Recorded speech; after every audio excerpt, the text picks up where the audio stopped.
that way and riding old scooters and things. And in my mind, I always thought that was like such a really cool idea.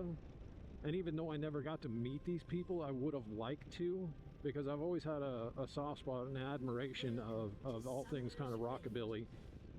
And I really enjoy the look and the aesthetic of the whole thing, and I really like the looks of the old Vespas and just, you know, being a classic scooter look and just how really cool they are. But other than hearing about that little group of people that ride Vespas, I've never like really heard too much about people being really into scooters in the United States, and I guess I just don't understand why. Because if you know, amongst motorcycle riders, people who ride scooters, you know, like myself, are such a small percentage of that. I don't have the exact numbers, but you can see for yourself, obviously, when you're out riding around on your motorcycle, you can just see how many people do you come across that are actually out there riding scooters. You know, it's not too many. No, always got to watch for groundhogs out here. It's called the Anyways, you don't see too many people out riding scooters, and I just kind of, I don't get the stigma of it. I don't get how other motorcycle riders kind of like to ridicule and pick on people who ride scooters. So here's what changed for me,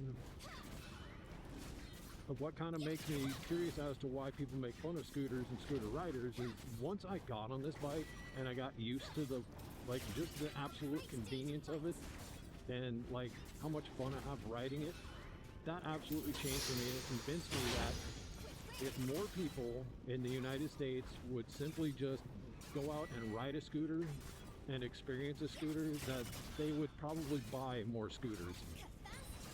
But here's the thing, like, if you can get a guy that rides a Harley Davidson, you convince him somehow to go ride a scooter, but he goes out and tries like a little Metropolitan or a Ruckus or something like that, and they're just dog turd slow, you're probably not going to convert a Harley guy or a sport bike rider to be a scooter guy. Here's what needs to happen in the United States. More manufacturers need to bring more scooters to the United States. Now, I get it. The United States is an awfully big country, and a lot of people in other countries don't understand just how big the United States is. For a lot of people, riding a scooter for your daily two-wheeled transportation is just not very practical because of the distances from point A to point B. Like, if you wake up in the morning, you leave your house, you go to work. Some people commute 50, 60, 70 miles, 100 miles, and riding a scooter to work and home is just not very practical. So here's what needs to happen anyways. The manufacturers need to bring more scooters to the United States. Case in point, Honda. I'm looking right at you, Honda. Now, I get it. You have a few scooters that are really pretty cool, and it's nice that you have them available here in the United States. You have the Honda Ruckus, the Honda Metropolitan. Those are two small CC scooters. They're only 50 cc. And if you can get one of those things to do 35 miles an hour, that's a good day. Then you jump up to the PCX 150, and now the 160, and the Honda ADV 150, and now the 160. Honda at least has 4 scooters available. Okay, so that's not too bad. But Honda, you're not doing anybody a favor by not offering your bigger scooters here in the United States. You need to bring the ADV 350, the Forza 350, and maybe even, what do they call, the ADV 750, the big scooters that you offer in Europe and other places.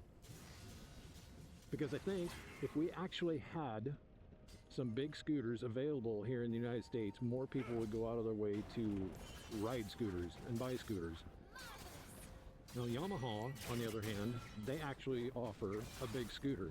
The X-Max 300, which is a freaking awesome scooter. I've been actually really seriously thinking about getting one of those things. So they have the Zuma 125 and the X-Max 300, which is a really cool big bike. It's not really huge, but it can do highway speeds and things like that. And then you have Suzuki, which offers the Bergman, I think the 200 and the 400 and the 600, and the 600 is a giant freaking scooter. That thing could do highway miles all day long. And then we have companies like Kymco and Vespa here in the United States. Now, Kymco offers a few scooters, but I live in the center part, right in the middle of Washington State, And I can count on my hand how many times I've been to any dealership and actually seen a Kymco scooter. Zero. None whatsoever at all. I've never seen a Kymco scooter in person anywhere around here. I've never even seen them advertised for sale anywhere around here. So the problem with scooters in the United States is, yeah, maybe people would ride scooters if they're actually bigger and they could actually get people in the United States from point A to point B. But when the majority of scooters that are available here in the United States are these tiny little 50cc, 125, 300cc scooters, people just aren't going to look at buying them. We need to get Honda and Suzuki and Yamaha to bring some bigger scooters to the United States. Now I know that Yamaha makes some other scooters other than the X-Max 300 that are bigger. That would probably do pretty well here in the United States, but in the bottom line, people need to get over this, thing that they have in their head that scooters just aren't real motorcycles, because there's a lot of people in the United States, sport bike riders and cruiser people, I'm talking to you, that believe that scooters just aren't practical. They're not real motorcycles. Where in fact I think that they are. But we just need to have those bigger bikes here available in the United States. So we need to convince the motorcycle manufacturers to start bringing those things over here so people can actually get a taste of these bigger bikes and actually, see how practical and useful they are. No one said life would be easy. So what are the actual benefits of riding a scooter over a motorcycle? Let's talk about that for a minute. I have quite a few things to say about the benefits of riding a scooter over a motorcycle. Number one, it's just the ease of being able to ride these things. I mean, you could ride them one-handed. I mean, if you didn't have any feet, you obviously need something to put down on the ground when you come to a stop. But, if you had one arm, like your right arm, you could just ride a scooter one-handed. That's extremely convenient. And I think it's actually really nice. I like riding this bike a lot because sometimes I just don't feel like, shifting gears on my monkey, on my Versus X 300 or anything. I just don't feel like changing gears. So if I want to go for a nice, relaxing ride where it doesn't, feel like I have too many things to do while I'm riding, then I'll hop on my scooter. Oh, y'all saw that, right? Wild. So another thing that I think is really advantageous about riding a scooter over a motorcycle is they all have built-in storage. Some of them have more than others. Even the little Honda Ruckus has a place where you can, underneath the seat, you can put a little basket in there or a little bag where you can store things. The Metropolitan, same thing. Got a little seat you can pop up. You can stick a jug of milk in there or something, or your helmet. But this one has quite a bit of storage. I'm not exactly sure of the liter size. Maybe it's like 20 liters, 30 liters. I don't remember. But anyways, it's got a nice little underseat storage compartment there that works really well for carrying things.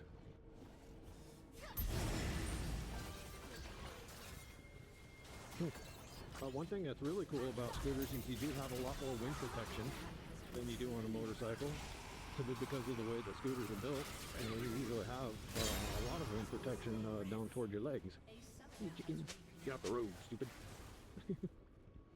Yeah, on this scooter, it's like there's zero wind on my legs.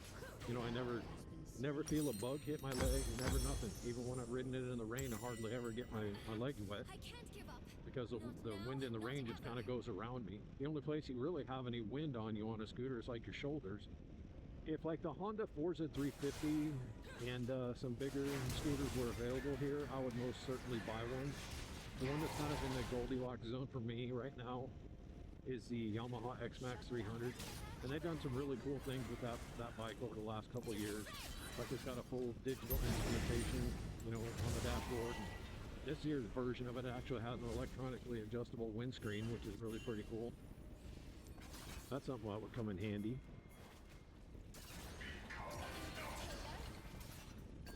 Yeah, scooters, to me anyways, scooters actually they're a lot more nimble than a standard motorcycle because all of their weight is kind of in line with the center hub of the wheels.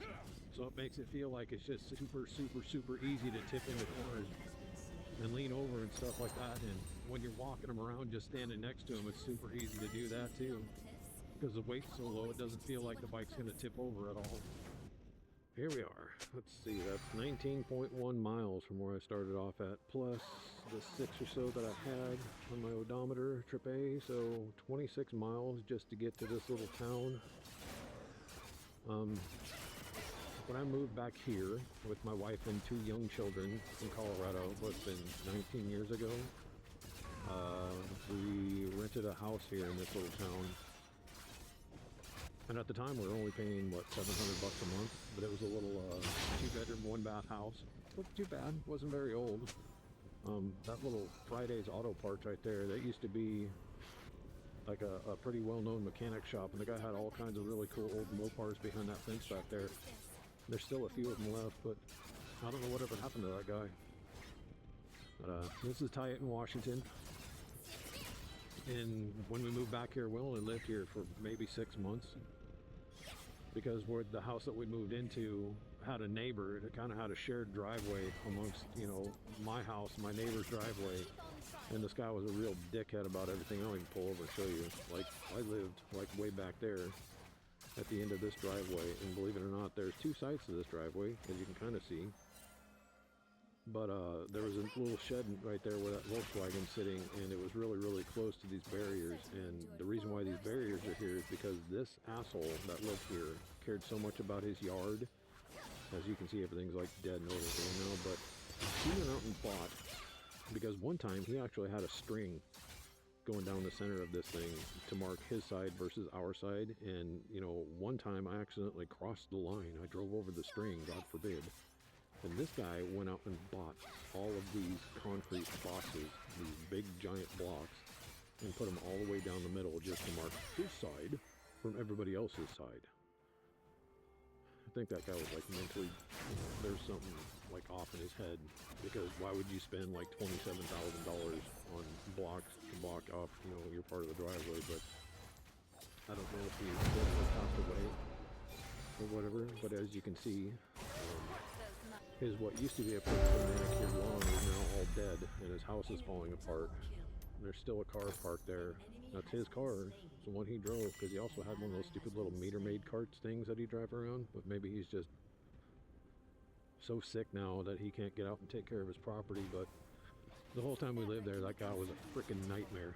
Just an absolute nightmare. Just a complete dick about everything. But he'd talk to you like he's all nice and everything, but then, you know, he's just a dick about everything.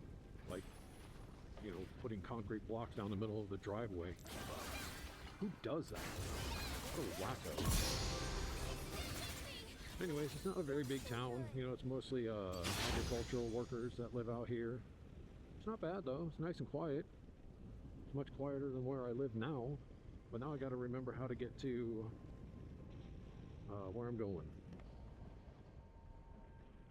So I'm trying to find the reservoir out here. And I think maybe it's this next road, Rosencrantz? Maybe? I don't know. We'll turn left here and see if it is.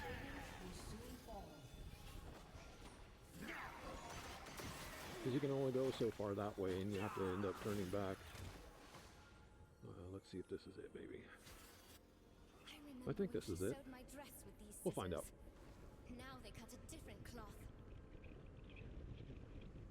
If anything, though, it's a nice little ride cruising out here. Been out here in many, many years. This is probably where I need to turn. This dead end. But I'm pretty sure the reservoir is out here. Oh, hey, look at this. First time on a dirt road on my ADV 150. But I'm only going to ride out here as far as the reservoir is, and then I'll turn around and come back. Warm, safe, like nothing can hurt me. I was just chatting back and forth with one of you in the comments about somebody had asked me what they think would be better, like a Grom or an ADV 160.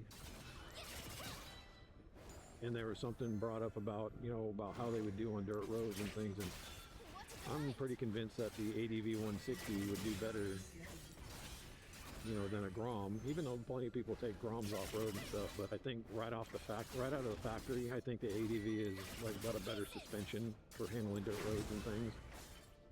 It got a little bit more aggressive tires, as far as I know, anyways. I could be wrong.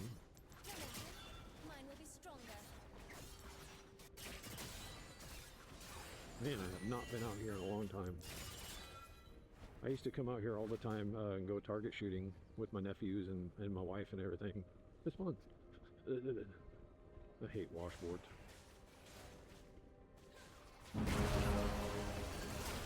Yep, this is definitely the right place. There's the reservoir right there.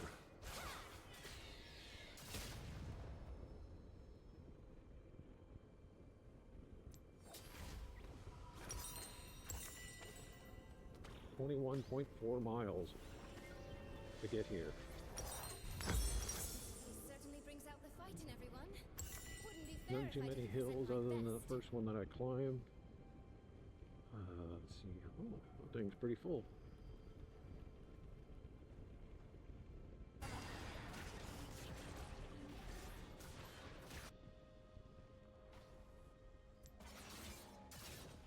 Stop here real quick and get a photo.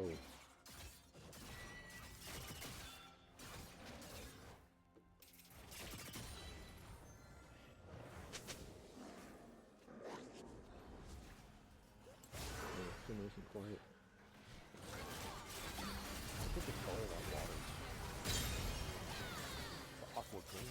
It's cool. I don't think I've ever seen when I was coming out here a long time ago. I've never seen this so full. It's usually about halfway full. Check this out.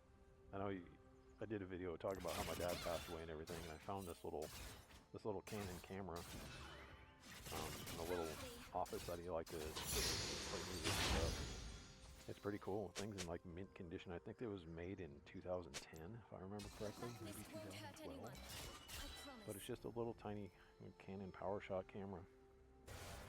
When I turned it on, I was just interested to see what kind of photos were in it. And there's a couple pictures of my mom and then just a couple other pictures of some silly stuff like some flowers sitting on the table. Yeah, pretty cool little camera.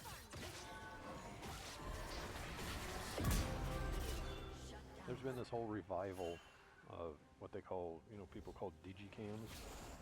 What the rest of us just call digital cameras. These little guys. There's a whole community on YouTube of people who like to buy these things and collect them and shoot photos with them and stuff. It's pretty cool, Being a photographer myself, I can appreciate it. Because they definitely have a certain, aesthetic to them. These little digital cameras is kind of cool. But I have no idea. I mean, I kind of know what kind of pictures this thing produces. It's not the first time I've taken photos with it. But yeah. Pretty neat. Oh, terrible lighting for a photo. Who cares?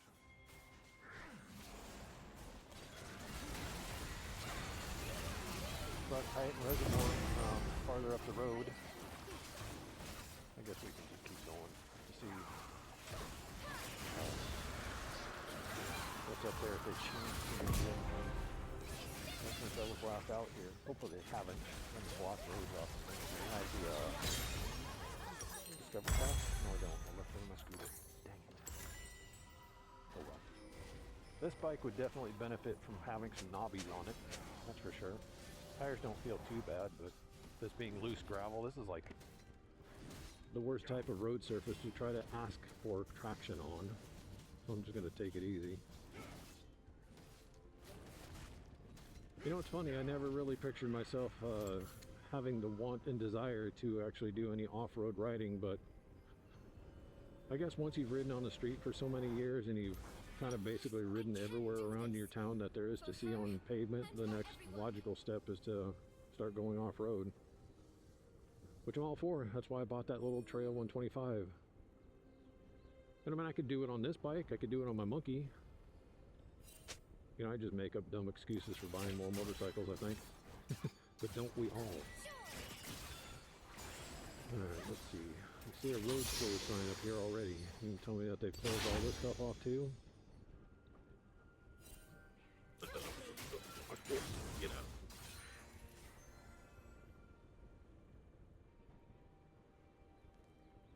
Curve ahead, 30 miles an hour, but they have road closed signs.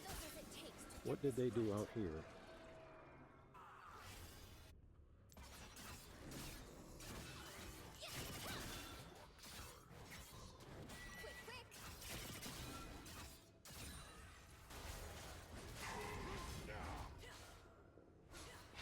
Private property, no trespassing. What is this crap? I've always wished to see one up close. What is this?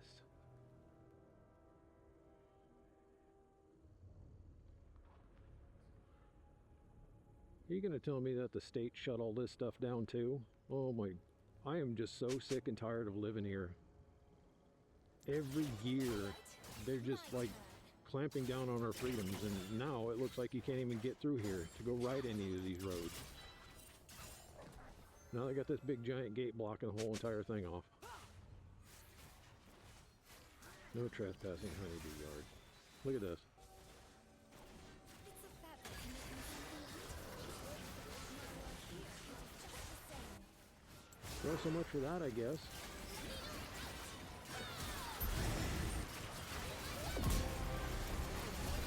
Unbelievable. You know, Washington State makes you buy this thing called the Discover Pass. And it's supposed to be so you can go exploring in the forest and in the woods and all this other stuff. And what they did with the money that people paid to get the Discover Pass, they put up a bunch of gates and locked people out of everything.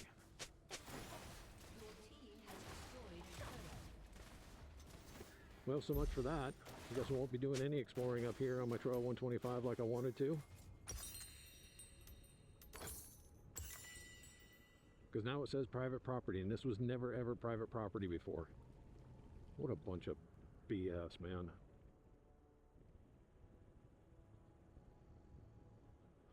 Well, now I gotta go look for somewhere else to actually do some writing. Maybe I can find like a forum or something where people talking about where they go to explore around here, because this is just ridiculous.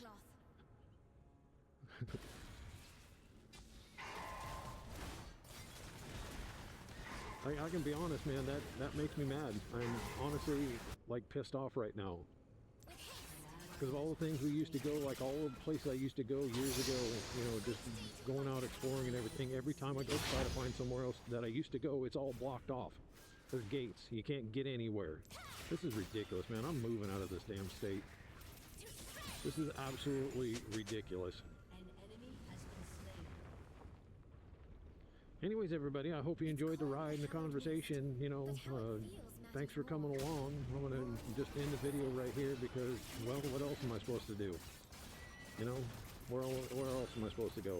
Now I got to go home and figure out what I'm going to do. Where I'm going to go, where I can find a place to go riding and everything. So,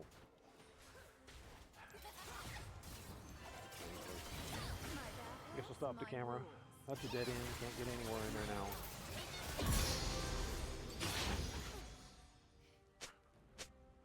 Anyways, thanks for riding along.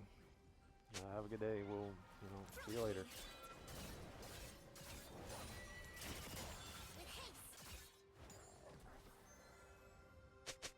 Still can't believe I get to move my hands and feet all on my own.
Certainly brings out the fight in everyone. Wouldn't be fair if I didn't present my best.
cloud mist, but how it feels matters more.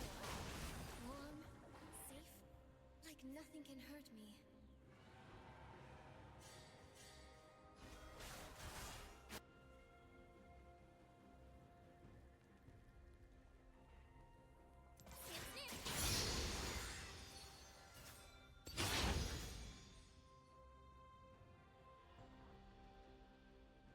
Cut loose. This certainly brings out the fight in everyone. Wouldn't be fair if I didn't present my best. Blow up some steam.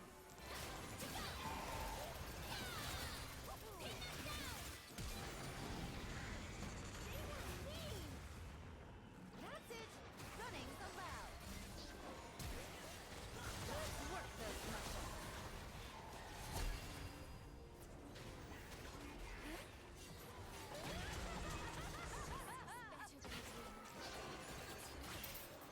And I won't ever forget it. You can't touch me.